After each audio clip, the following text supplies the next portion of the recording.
Hi everyone, hopefully you enjoyed this webinar recording on A/B testing. If you like what you hear and you want to hear more like that, I will be running a masterclass on all things Pardot next month. I would love to have you there. It's 6 weeks, it's small group.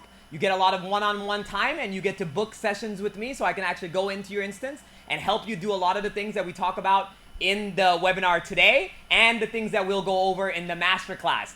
So sign up right there, and I want to see you in the masterclass next week. So today we're going to go over A/B testing using Pardot and Salesforce. A lot of what I'm going to talk about is not Pardot Salesforce specific, but it's just A/B testing or experimenting at scale in general. You know, feel free to use this as you go through different platforms too. Cool. All right. So let's go ahead and get started. So to get started, my name is Milton. I work for SalesLabX here in Austin, Texas. We are certified Salesforce partners, so we work very closely with them. On staff, we have Salesforce admins, Pardot specific designers and coders for things like landing pages, email templates, infographics, things like that. And we sell a subscription. That's our main kind of bread and butter. Hey, good morning, Gay.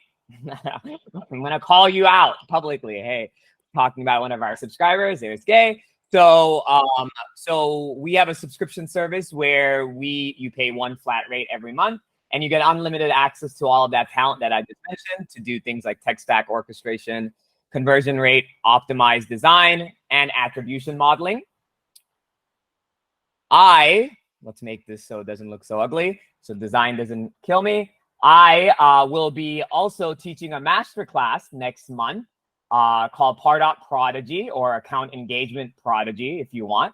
And that will be 6 weeks, all online. I will be instructing. You will have 2 hours a week for 6 weeks, start to finish, everything in Pardot, good for all proficiency levels. So if you like what I am talking about today, make sure you join Pardot Prodigy starting next month. And I will be that instructor for that course. 6 weeks, all online, recording of every session, hands-on experience. I will be teaching.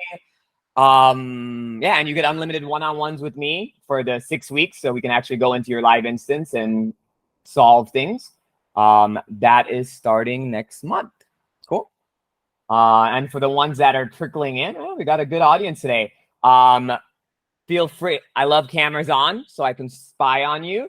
And then feel free to ask any questions, comments in the chat here. I also love verbal confirmation that I'm doing well in life. So feel free to drop some emojis or clap if that meets your specifications. And then, or drop any comments and I'll make sure that I talk about it towards the end of the webinar today. Cool. So today we're going to go over, it's very precise. They've been asking me to do more precise webinars since I tend to zoom out a lot. So today I'm going to go talk about just A/B testing. We're going to leverage a little bit about UTM parameters, Salesforce campaigns, reporting, and dashboards. Usually I like to go into the live instance and show you things, and I might still do that. I took some screenshots today, so I will also be showing that, but feel free to drop a comment in the chat if you want me to show you a live example, if you want me to go deeper into something. Okay, so let's go. Dun, dun, dun, everybody's favorite thing.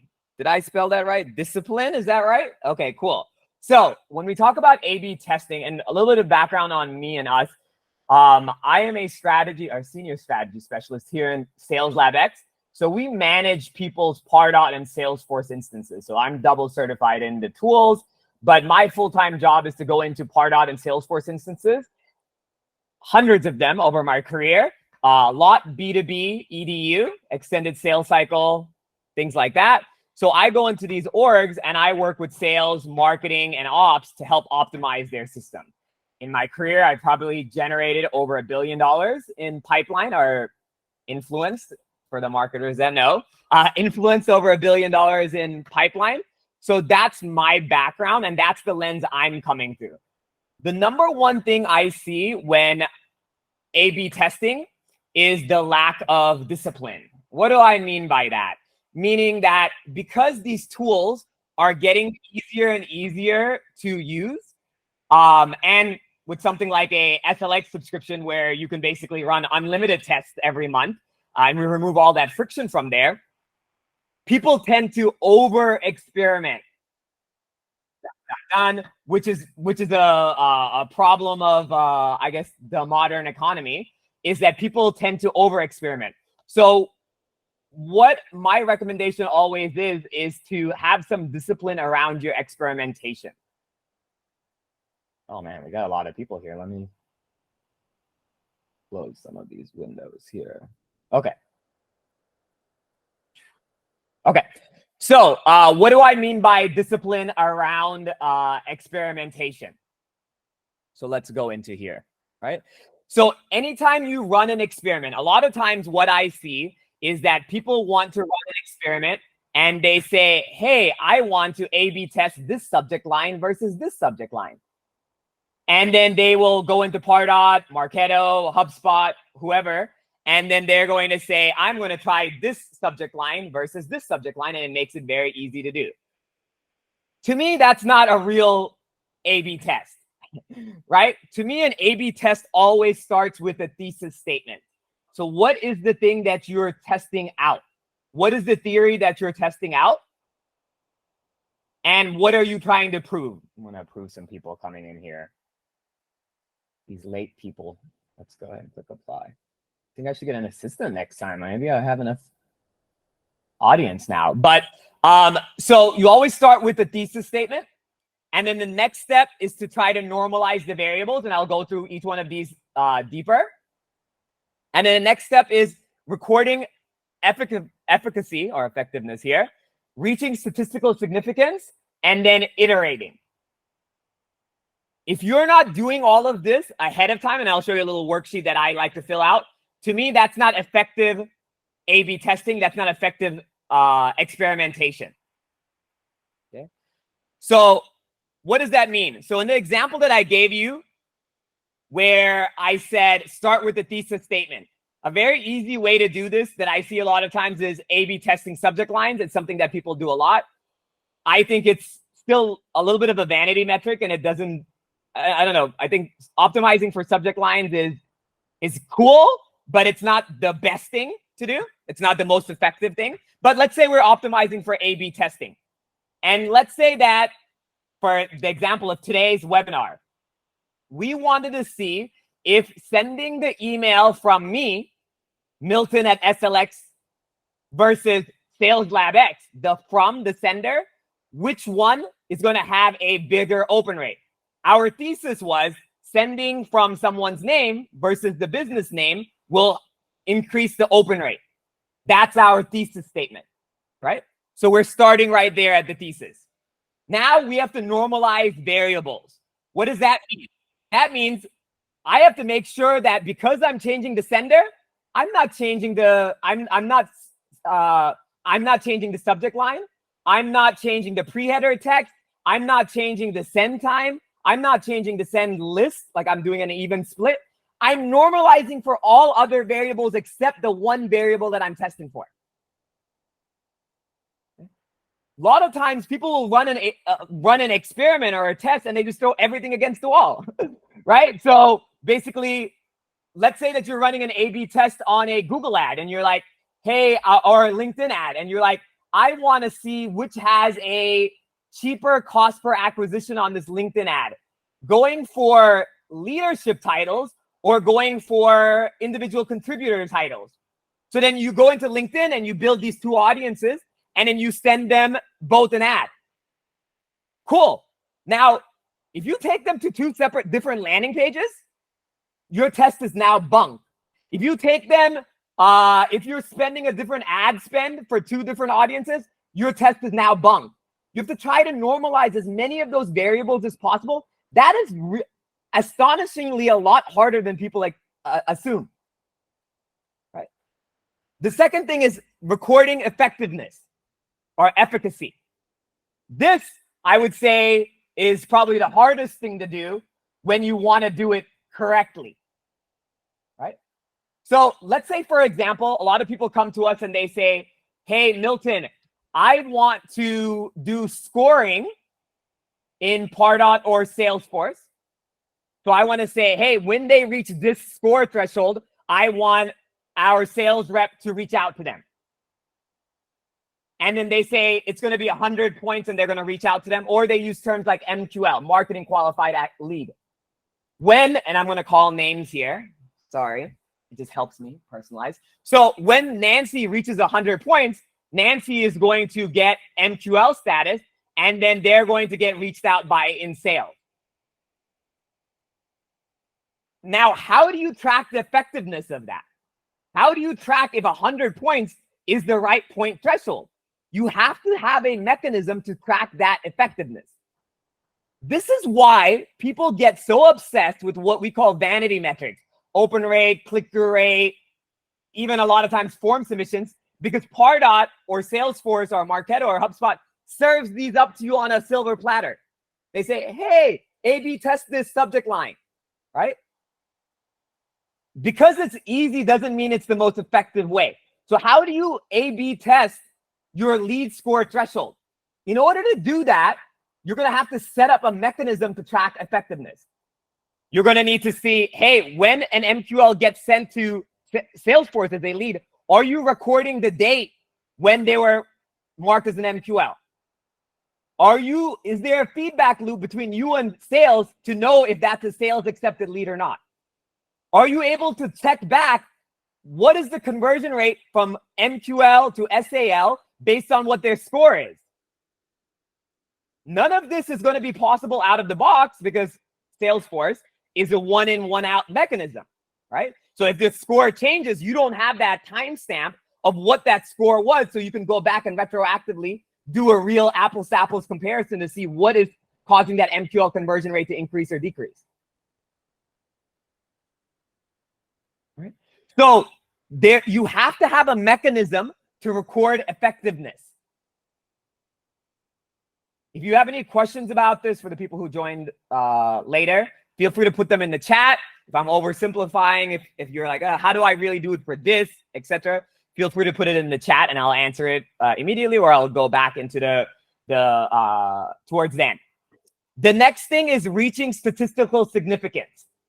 Reaching statistical significance. This goes back to the discipline thing. Just because you can do something doesn't mean you should do something, right? Especially with an SLX subscription where people are like, well, I can run as many experiments and I can segment and I can build persona-based scripts. I'm going to do it for everybody. There is no point in you running an experiment unless you reach statistical significance. So, for example, my recommendation is that you have at least 1,000 people viewing or consuming a piece of content before you track for conversion. What does that mean? Let's say you run an A/B test in Pardot or account engagement to see if having a background image on a landing page converts better or less.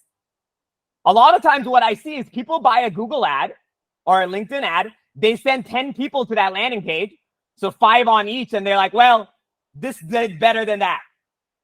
That's not statistical significance. That's a rounding error.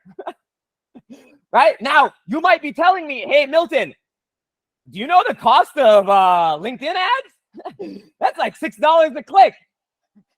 You sound like you're pushing Google, Facebook, and LinkedIn ad spend propaganda, right? Not effective A/B testing. Absolutely. I'm cheap. I don't want you to spend that much money on A/B testing either. So what I want you to do is I want you to get the most cost-effective way to run these tests. Remember, in Pardot, you're paying per mailable prospect. If you're not emailing them every month, you're paying for things that you're not supposed to get.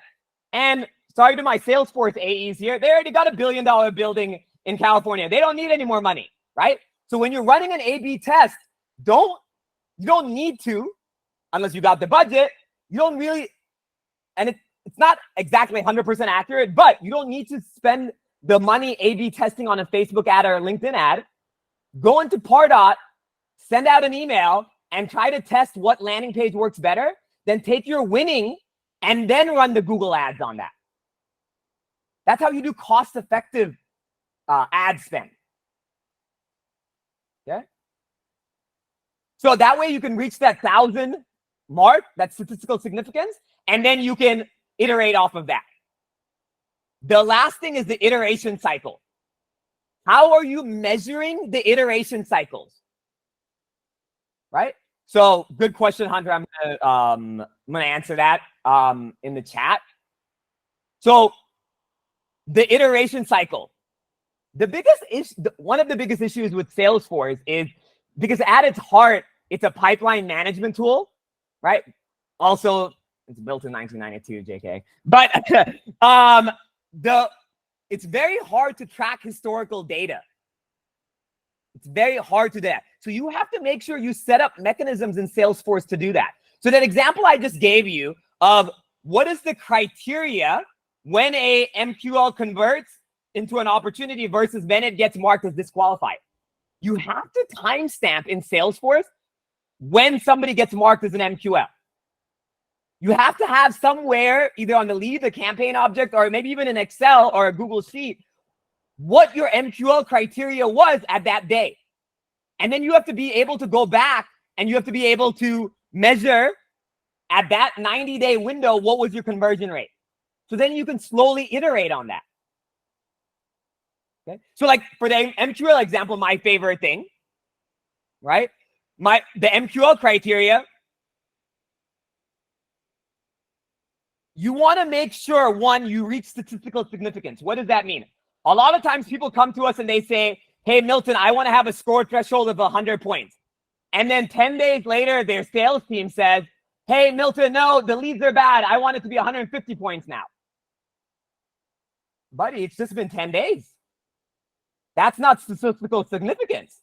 You have to have discipline around that, and you have to let sales know up front, we're not changing this MQL criteria for up to 90 days. And you might come back to me and you might say, hey, Milton, we're a fast-paced org that doesn't have 90 days to burn on this. We need to make decisions quickly. Hey, if you're not willing to give it 90 days to see if a theory worked or not, I don't really even think that, and especially something as big as MQL criteria, which has such big downstream impact, I don't think you're really doing effective testing at that point. Also, I have strong opinions about everything. Just because I say it like that doesn't mean it's 100% true. But, you know, I am who I am. So make sure you reach statistical significance and make sure you have a way of iterating.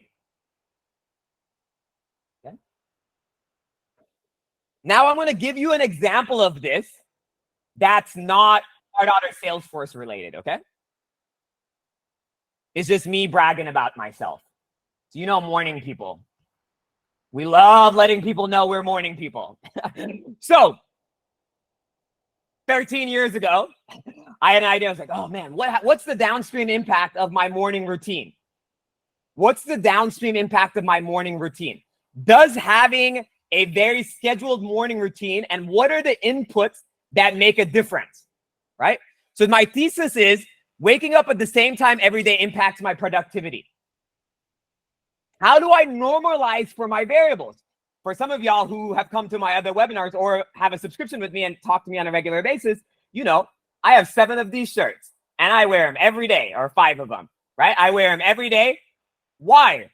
I have normalized for that variable, right? If I really want to see that waking up every day impact downstream on my mood, I want to make sure that I am eating the same thing. I want to make sure that I am wearing the same outfit every day. I am making sure I am normalizing as many variables as possible. Otherwise, it could be the outfit that I was wearing. And that's actually what happened like maybe 7 years ago. I was like, oh man, 1, it takes a lot of bandwidth in the morning. But then 2, how do I log the effectiveness of that? So I need to start tracking what are the items that I finish every day when I wake up at this time versus that time. I'm not going by hunch. I'm not going by gut. I'm not going by any of that. I don't have a gut. I don't have a hunch, right? So I'm logging the effectiveness every single day. I got about 13 years of this now. And then I have been waking up. This is the whole point of this whole deck, this slide. I've been waking up at 4 a.m. every day for 13 years. 13 years, gay, right? I didn't do it for 3 months. I didn't do it for 2 days. I didn't do it for 6 months. I did it for 13 years to see what that downstream impact is. Right? And then now I want to iterate. Now, you know what the really cool thing about having this model set up is? I was expecting some hand clap emojis and y'all, like, I don't work on money. This is free. I work on validation. So I need people to be like, oh my God, that's so impressive. You're so disciplined, Milton. Okay, thank you. Oh, y'all, we're talking about Pardot. Don't worry about all this. Who cares about who I am as a person? Okay, so now what's really cool is, and this is the thing about short-term thinking versus long-term thinking, right? What's really dope about, or what's really cool about this is that now I have this pipeline and this mechanism. 13 years ago, I set up this pipeline. Now I can slowly iterate on that. The biggest difference that I've seen between effective marketers and sales and ops people that are really driving that change is the time horizons that they're thinking in.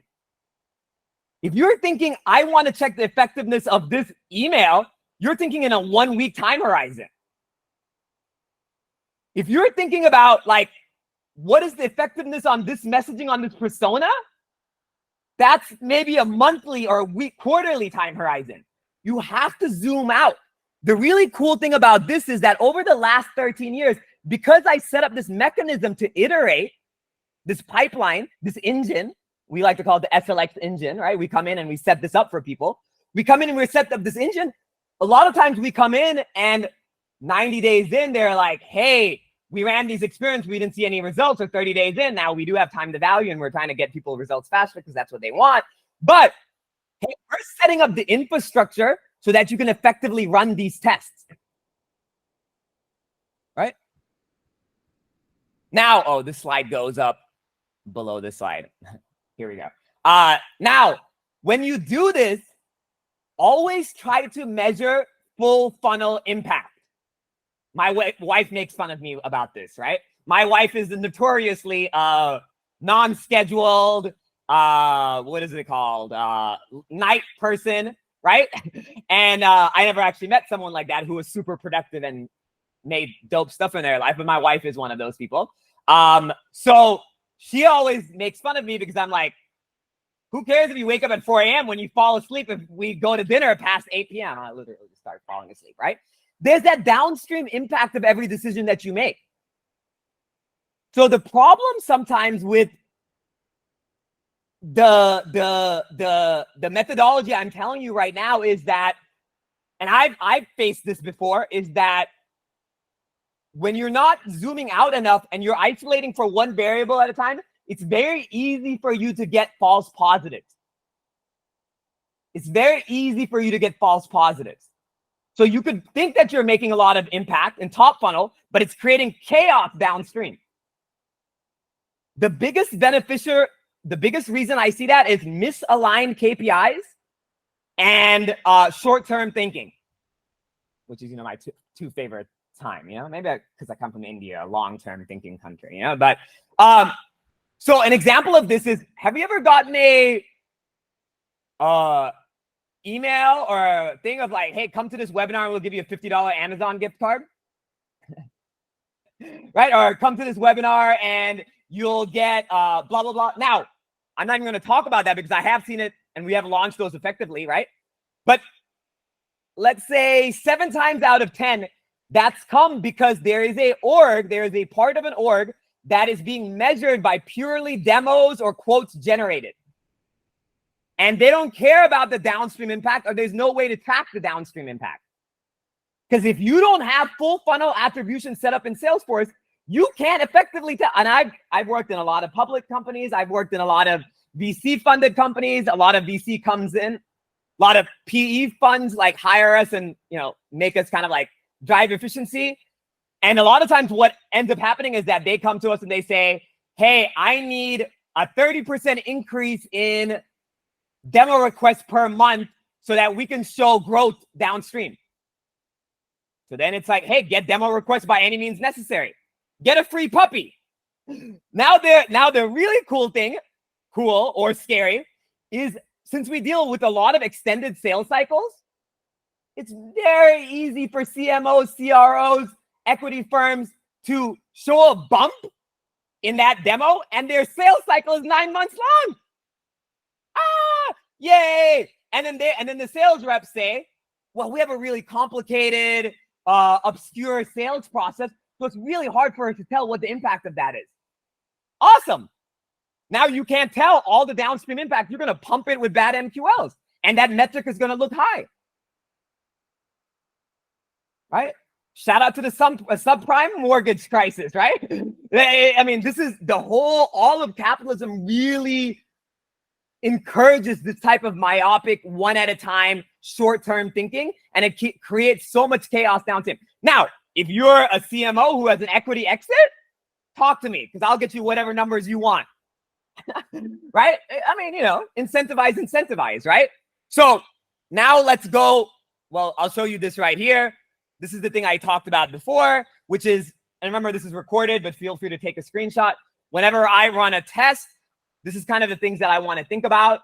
I have a little HTML version of this. I type it in and it creates a Google Drive. So I just have a record of everything. I use, I think, Zapier or the API. But anyway, so I put experiment name, start date, end date, experiment owner, thesis statement, target audience, control group, test group, primary KPI, secondary KPI, statistical significance level, meaning like if I get, a 5% increase in conversion rate, is that enough, right? Minimum sample size, success criteria, failure criteria, dependencies, and risks. I don't want to just read off a deck for you, so I will let y'all kind of like peruse this on your own. Oh, look at that. Sabrina thinks my worksheet is cool. Yes, I'll ask. I'm sure it'll have to go to brand and everything if I send it to other people. But there you go. Cool. Okay.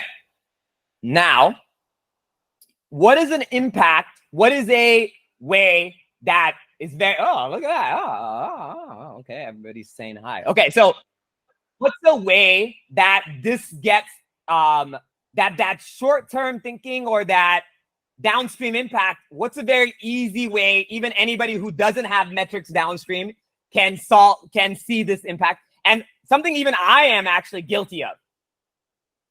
All right. So let's look at the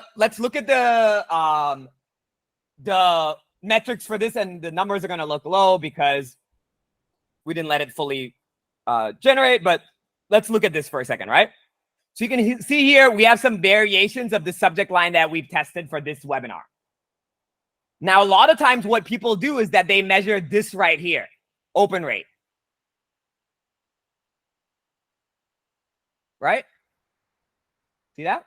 You're like, hey, what is the open rate? Then maybe another day, you look at click-through rate, unique click-through rate, which means of the people who opened it, how many people clicked? Right? So now you say like, okay, Milton, obviously, let's use this as an example here. And there's a lot of noise in here, so ignore that, right? But let's say this right here, for example. You're like, no, this one. Let's use this one, right? Look, Milton, this has a 15.23% open rate. Invite real A/B testing, right? This right here has a 14.88% open rate. So obviously, well, ignore that. Obviously, this one is better than this one, right? Now, what you want to measure for, if you just measure this, it's going to give you a lot of noise. Remember, nobody gets paid on open rates. Nobody gets paid on open rates, right? What you want to look for is not just open rates. Open rates are important, but you also want to look at this unique clicks and the unique click-through rate. AKA, if you send a subject line and you A/B test that, and the subject line is open to get a free pub, yeah, you might get a much higher open rate than click here to register a webinar. And then it might be very tempting for you, and I'm using hyperbole here, but people do this type of stuff, right? In your own org, think about it. right? And if you're working in sales, if you're working in another org that you don't have line of sight to what marketing is doing, right? Or you're not the person clicking send on this, you would be surprised at how tempting it is to do this. Especially when leadership doesn't actually know the real metrics that are driving, the levers that are actually driving change. So they say things like, what is your open rate? What is your click-through rate? These are vanity metrics. So it's very tempting for you to say, I love the, if y'all remember the whole Wells Fargo scandal a couple of years ago where they were just opening fake accounts for people. The CEO of Wells Fargo is like, every account needs 8 accounts, 8 lines of credit, because 8 is great. That was the line of thinking from the CEO. And then come to find out, they pushed it all the way downstream. What ended up happening is a bunch of bankers started just creating accounts and credit lines without ever asking anybody. Right? The real metric was credit usage. The real metric was credit usage. But what ended up happening is that there was this vanity metric in between of, hey, the more credit lines they have, of course the credit usage will go up. But what happens when just people just randomly create fake credit lines, right? So you want to measure that. I've seen this over and over again with SDRs. Hey, we're gonna grade you on amount of appointments you pass over to sales. Okay. What's going to end up happening? Those leads are not going to be qualified. Those appointments might not be qualified, right? You always have to measure and have a mixed compensation there. So this is a good example of not just looking at open rate, not just looking at click to open rate, but also through the unique click to rate to see what is the downstream impact. Now you can even take this a step further and measure it all the way through to form submission too, right? And I'll show you an example of to do this. I'm showing you very simplified ways to do it, but let me show you an example here, right? So let's say that we have a landing page, and on that landing page, we have 3 CTAs. They're all going to the same place, right? The whole point of today's conversation is get to you to sign up for our Prodigy Masterclass starting next week or next month, 6 weeks. I'm the instructor. Please sign up, right? Now, let's say that you come to this landing page. Yes, I'll show you how to do that, but not in emails, but I'll show you how to do that in the chat, right? So let's say I have a landing page like this in Pardot. I have a text version here that says, hey, join Pardot Prodigy Masterclass. Then I have a button here that says see agenda. Now I have register now as another button on the bottom. I have 3 different CTAs. Now here's the secret. All of these are going to the exact same place. They're all going to the exact same landing page. Now, what we're doing in the back end is we're measuring, is Hunter a plain text clicker?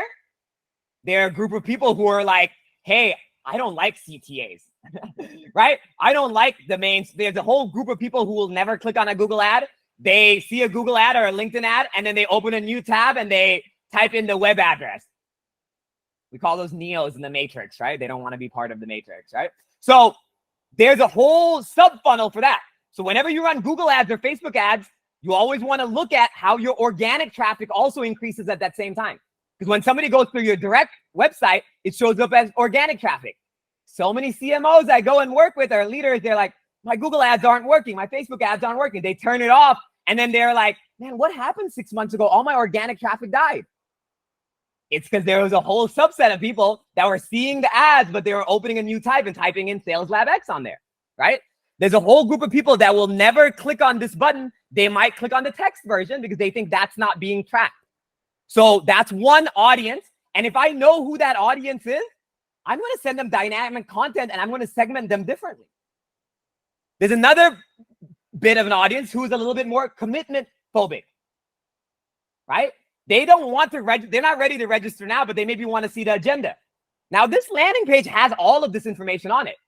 If they click on this, I can segment them and say, hey, commitment phobic or friction to commitment. And I can start messaging to them separately. Now, this last group is, hey, they got enough information here and they're ready to click register now. They may be direct to the point. They want to go. They want to get to it. They want to see what the next step is and they want to go, right? These people might have what we call click anxiety. These people might be ready to click on it whenever. right? But how do you track this? Now there's better ways to do this or more optimized ways to do this using UTM parameters and hidden fields. And we do it whenever we do it at scale. But, I want to give you the crawl version first, right? So in Pardot or account engagement or Marketo or whatever, we've created 3 different custom redirects. One for the text version, one for the see agenda button, and one for the register now version. They all go to the same page, right? If you sign up by this Friday, I get credit for your registration. This webinar does. Okay, so now watch. Now, if you click on the register now, you get added to the campaign member with this custom status. Because you could just say, hey, you can see which one gets the most clicks, and that automatically happens. And you can see which one drives the most clicks. But really, if you want to drive it all the way to revenue attribution, you have to make sure it gets added to a Salesforce campaign. Now, you could create 3 different Salesforce campaigns, but that's an inefficient way of doing that. So now we've created 3 different campaign member statuses. Now we can run the report of all the opportunities created for Pardot Prodigy registrations, not just tell that they came from this webinar, but which CTA drove that. Now, the next time you come to a webinar registration or you see an email, we might use dynamic content. We'll give you all 3 versions, but we might swap the see agenda to the register now. Because last time you did the work to go down. So I'm using that one custom redirect. I'm using to get persona. I'm using it to get attribution, and I'm using it to drive actual revenue and sales.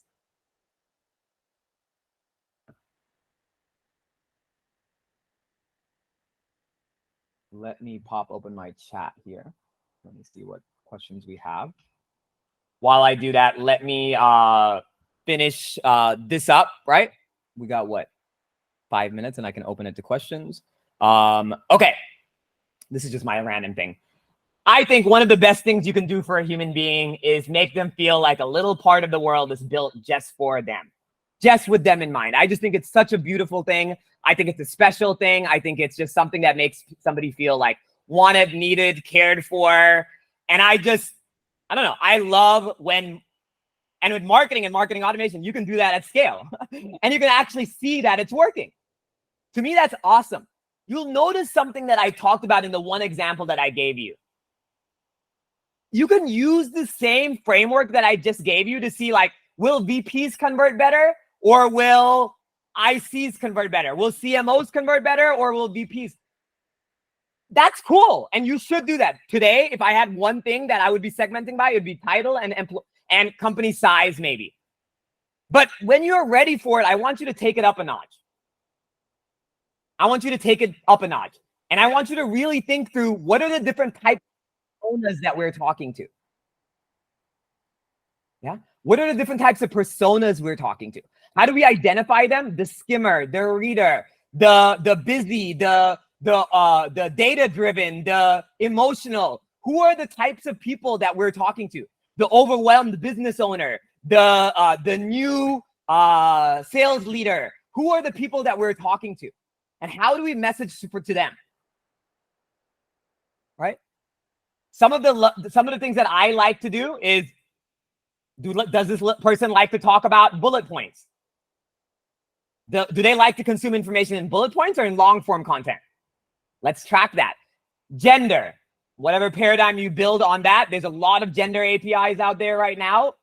If you have an SLX subscription, that's included, right? So you can really tell like the assumed gender of somebody and then maybe give them hero images based on that. So it looks aspirational, right?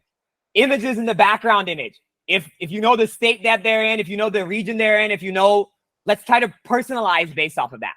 And then frequency of send is big. A lot of times people come to me and they say, hey, Milton, what's the perfect time to send emails out? Right? Is it every 3 days, every 2 days, every 1 day? People love those boilerplate answers because they don't want to come up with the structure to build that. The answer is it depends. If you're somebody who likes to slowly burn, you might need a higher frequency, lower frequency, once every 7 days. If you're like me and you need momentum build, you need to have higher frequency. And then there's most of the people maybe are in the middle of that, right? So you need to figure out, go past just the title, just the revenue, and go a little bit deeper. If you're a nonprofit or EDU, this is even more critical. But if you're in B2B, extended sales cycles, this could be make or break for y'all too.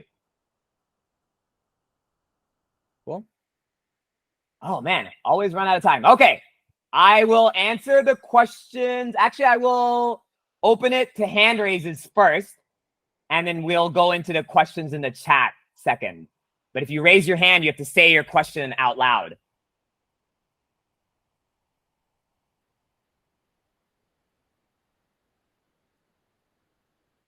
Nobody wants to raise their hand. No questions. How do I track this, Milton? We have a theory of this. Yep, go ahead. Joynice, I'm guessing. Sorry if I... Oh, yeah, cool. Hi, yeah. Thanks. So my question is for those organizations who have like really small teams, basically one person trying to run all the things, and, you know, Pardot is something new. What are some of those easy wins that you could kind of do up front to try to set those benchmarks to get leadership buy-in to want to invest more in the tool and additional trainings and things of that nature? I love that. I would say, do you, how big is your mailable database? Not very large at all. Like above 5,000 email addresses or below 5,000 email addresses? It's probably below. Okay. Well, at this point, it's going to be you making things up for leadership, okay? But really, basically, what I would do is I would start with maybe something simple like an open rate test, but then try to, you know, have a test that shows a significant uplift and then zoom out. So a subject line test is the easiest thing to do. I know I called it a vanity metric, but that's the easiest thing to do. But don't just say like this subject line versus this subject line. Try to make it a little bit more macro. Hey, I tried a subject line with a more personal tone versus a more competent tone, if those are juxtapositions, and the more personal tone won. And it gave me a much higher rate of return. I think we should send our comms should be based on a personal touch basis. Right? So I would start with something that's very easy to measure, like open rate and click-through rate, because a lot of the other stuff that I've talked about would be harder to do, and the juice just isn't worth the squeeze for you. Yeah. Cool? Cool. Thank you so much. Awesome. All right. Daniela, maybe? Sorry if I'm saying names wrong. I'm super curious. How did you make that custom image in the invite for this webinar? Yeah, cool. I think either we built it internally, or we use a tool which is included in our SLX subscriptions called Nifty Images. Right? Oh, okay. So yeah, so in Nifty Images, basically, yeah, you can do custom images, and then you can bring a variable into it. Ah, I see. Okay. Right? Cool. And then sometimes we'll tie it with the Clearbit API for logos, and then you'll see a logo API with the custom image. But you'll have to be careful on those things, right? Cool? Okay, yeah, thanks. Awesome. And then the image version versus not image version is tracked differently, so we can see the efficacy of those. And we have a lot of other ways to do customizations if you don't want to pay for Nifty Images or you don't have an SLX subscription, but that's the way to do it. Okay. Jennifer, go ahead. Hi, Milton. Just to be clear, so if I have an SLX subscription and I have my team working with me on an A/B test. Yep. So the team will direct me toward, help direct me towards exactly what I based on our data, what we need to test, and help me with the follow through of everything that you're saying, right? Looking at all the data. There's no use in testing unless you're going to look at the data. So then the SLX team is going to help me come full circle and really just wrap up the whole test so it's useful for my team. Jennifer, you're pitching me right now. I appreciate that. But yeah. And you know, I sent you that video message the other day. So like once a month, what we're going to be doing too on those monthly insights is that I'll be sending you a video of the A/B test that you ran. So we're trying it two different ways, or we try it two different ways. One is that I think, you know, like you will run a bunch of A/B tests like we are running for right now, and we'll look at the common themes and come back to you with those. Yeah. And then we'll come full circle. But yeah. Because I think that that's like a major problem, especially when I've been on my own for people, is like you want to run this test, but you just don't have the bandwidth or the time to really come full circle and get all of the benefits from the test. But I know it's something that I need to do with the team to make sure that, you know, we're working to get all of the data possible from that one test. And that's definitely something that SLX can do, right? Yep. I appreciate the pitch. Look at that, y'all. You need to get an SLX subscription. Well, yes, Jennifer, for sure. I appreciate that. Okay, I have a couple of questions in the chat then. Before we jump, let's start in order that it came in. How do you know when to bail on an experiment that doesn't look like it's going to reach significance anytime soon? First, I like to only start on ones that I know any traffic will come to, right? So like I like to like pre-build my test and say like, do I have enough of a sample size to actually, you know, to actually signify anything real here, right? So like a lot of times what people will do is they'll come to us and they'll say, I want to build this, I want to test out people in Texas versus Florida. And then the first thing that I'll do usually is I'll say, hey, you got 50 people in that Texas list. There's no point in even wasting the time on that. Right? So I want to pre-build myself for success up front. Same thing that we notice a lot of times when people say, hey, Milton, I want to build an engagement studio for this particular segment. I have a little conversion rate calculator. Maybe I can share it with y'all too if they let me. But like, I basically bump it in there. And then I say, hey, what is the maximum amount of output I'm going to get if everybody clicks on this? If the size is too small, I'm not, you know, my North Star is revenue. It's velocity and revenue. So if it's not worth the squeeze, I'm just not going to start it. And from an ad perspective, Hunter, if that is what you're doing, then I would say budget, right? From an email perspective, if that's the question, with like something like open rate, something very tangible, when you run those A/B tests in Pardot, usually within 3 hours, you're gonna get the directionally accurate rate. So like if you A/B test the subject line, the opens and the clicks are gonna happen within the first hour. So that's our first 3 hours. That's a good sample size for you to use, right? Now, on the flip side, I have also seen that there is a particular audience that does not open emails till much later. So what's key there is actually knowing your demographic and diving in a little bit deeper, right? So if you're looking for, let's say, people like me who procrastinate, who hate email, and maybe are going from session to session all day, my open rate is not going to come till the end of the day. So if you run an A/B test within 3 hours, you're losing me completely. You're actually programmatically losing me. Right? Now, you have to decide, who am I and am I worth it? Right? So there's this thing called survivor bias. I like to, a lot of times, right? I'll come in there and I'll say, hey, this is what's working. Who is the audience that it's not working for? Right? Because at best, you're going to get, let's say, a 20% conversion rate, maybe, right? Depending on what the KPI is. What is the 80% that it failed on? Yeah, that shout out to me. You know, I dropped out at 17. System didn't work for me. But if we really measure by, but you know, 70% of people did graduate. So, you know, whatever. But if you really want to track the 30% that didn't, you want to see that you're not just tracking that. Right? So you want to see that. I'll keep going down this list here just for the sake of time. Sabrina, I will try.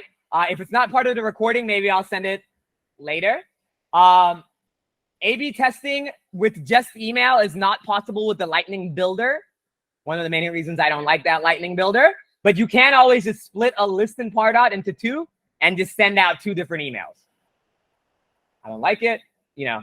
So that's the workaround. And in Pardot, if you just Google or chat GPT how to split a list, or I can if you come to Pardot Prodigy, I'll show you. But you can just split a list like randomly with the split list function, and then just A/B test like that. Notice the redirects contain the long string of letters. Do you recommend using the vanity URLs? Do readers get nervous seeing the longer URL without a definition in the link? You can whenever you do the URLs, you can do a short URL in Pardot. It's free, doesn't really count for anything. So you can do that. Most people don't look at that. There's a little bit of a confirmation bias, right? Like most users don't look at that. But if you want, you can hide it if you want, right? Same thing too. A lot of times we'll pass variables in the URL. Like we'll pass in like certain, there's a piece of JavaScript you can add on your landing page so that you can pass that variable through. So, you can do the tiny URL. So it kind of obscures that, but most people don't even see that, honestly. So yeah, you can do it. It doesn't cost anything, and you can do that if you want. Cool. That's every question in the chat. Go ahead, Hunter.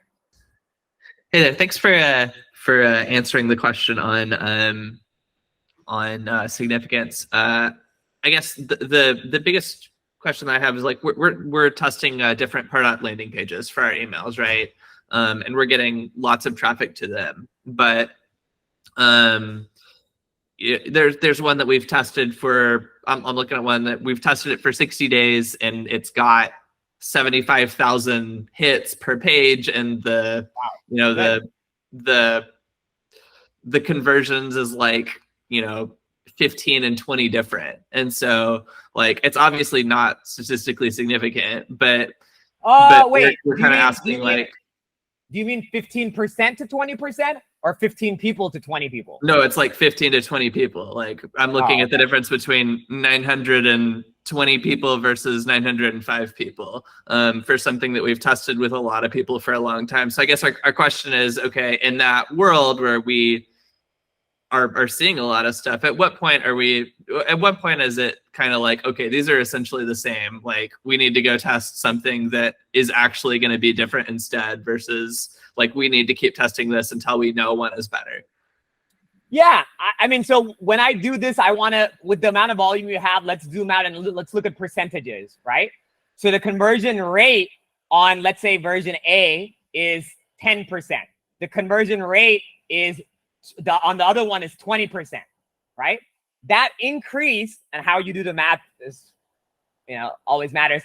That conversion rate increase isn't 10%, it's like 100%. Does that make sense? Like from 10% to 20%?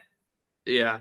So I don't know what your overall, how that impact. Now, I would venture to bet, because you have so much traffic going there, that difference in actual raw percentages is almost negligible. Yeah. Right? Like I'm looking at a conversion rate of 1.23% and 1.21% kind of thing. Cut, go, move on. What was the thesis that you tested out though, Hunter? We were testing out different headers for the landing page kind of thing. And so it was this is not the first time that we've run into this kind of thing where we're kind of testing things on landing pages and we're like, okay, it's been a lot of people and a lot of time. Like, at what point do we just say, okay, these are essentially the same, and punt and test something that is more valuable? Well, in your example, it's a no-brainer. Usually I would say nuanced, and it depends on what your cost per acquisition, what the value is, all that. But in your example, cut now. Like, you got a 1% conversion rate, and then the other one is like, no matter how you slice that math. And remember, just for everybody else, the thesis is not that the H1 changed. The thesis is the H1 value prop. It's saving time versus making money, right? So, Hunter, what you got there from that is not, does the H1 make a difference? Because that's the mechanism that you're testing. The thesis that you tested out was, hey, if I position my product or my service as saving money or saving time, it doesn't make a difference. Right? Doesn't answer your question, but just to make sure y'all are thinking through that, right? Yeah, that's good. Thanks. Yeah. And are you using a Pardot landing page, Hunter? Yeah, we are. In Pardot landing pages, when you have, and usually like, I would say when you have about 100 pieces of traffic coming to a landing page, you should be able, you know, I said 1,000 maybe for top funnel emails, but on a landing page, if you have 100 people that are targeted, I think that's enough to make some sort of decision. Next time when I do send 75,000 in Pardot landing pages, you can not just do A/B testing, you can do multivariant testing, right? So I would maybe do 4 different versions, Hunter, for the 4 different personas or the 4 different like value props that you think the H1 should change. Because if you're that disciplined and you're willing to spend that much time, let's test out a couple more things. With the multivariant testing, you can do as many tests. It doesn't have to be just an A, B, and a C version. It could be A, B, C, D, E, F, G, 10, you know, whatever. And if you have that much traffic coming in, that's awesome. Hunter, is this internal traffic from Pardot coming here, or is this ad spend or organic? Where is this traffic coming from? A lot of this is from emails that we send to our lead base that send them to landing pages. So there's not spend on our side. It's really just like we're sending emails to our leads. Okay, even better, Hunter, because you could really dig down and you could pull a list of everybody who converted and didn't convert because they're all cookied, and see what the commonality of the people who did convert. And then the other 99%, you need to see, how do I just segment those people out? But that's what I would do rather than running this test anymore. Cool. In the chat, how do you take into account bot clicks that can falsely impact your test result? $1 million question. So like, I would say up to 30% of your clicks and your opens are going to be bots. Up to, hyperbole, right? Meaning that if you look at a click-through rate of like 10%, like a lot of those are going to be email servers that are checking to see if there's any malicious traffic in there. So they're just not real. Some email servers block being able to track, and some people overcompensate for it. So the thing to keep in mind there is that, one, it makes open rate and click-through rate even more of a vanity metric than it was 3 years ago, right? If you're like EDU or anything like that, iPhone, it just opens up every single email and counts it as an open, right? Microsoft, a lot of these Outlook, they have bot protection that clicks on every link in the email. Okay, so one, that data is less relevant now. But on the flip side of it, remember, with those type of vanity metrics, you're looking for directionally accurate. So if you have one open rate of 10% and you have another open rate of 15%, you can still assume that all things remaining equal, right, that there were just as many bots in this one as that one. Perfect world, right? So you can kind of like block some of that off as thank you, great as always. I love that. It's a track record of greatness, not once. But yeah, so that's how I would bot for that. And then the second thing is, I would see, whenever possible, use a page action to track views rather than an email click. It's not 100%, but it does. The way that tracks, it's not based off of a click. It's based off of the JavaScript firing on the web browser. So if you really want to get into it a little bit more, use the page action rather than the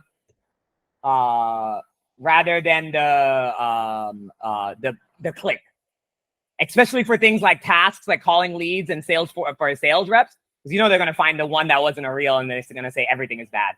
But okay, thank you, everybody. Sign up for Pardot Prodigy. Let me know if you have any questions. Yeah, hopefully y'all enjoyed. Keep fighting the good fight. Personalized. Oh, Sam, if you have a question as people jump out, go ahead.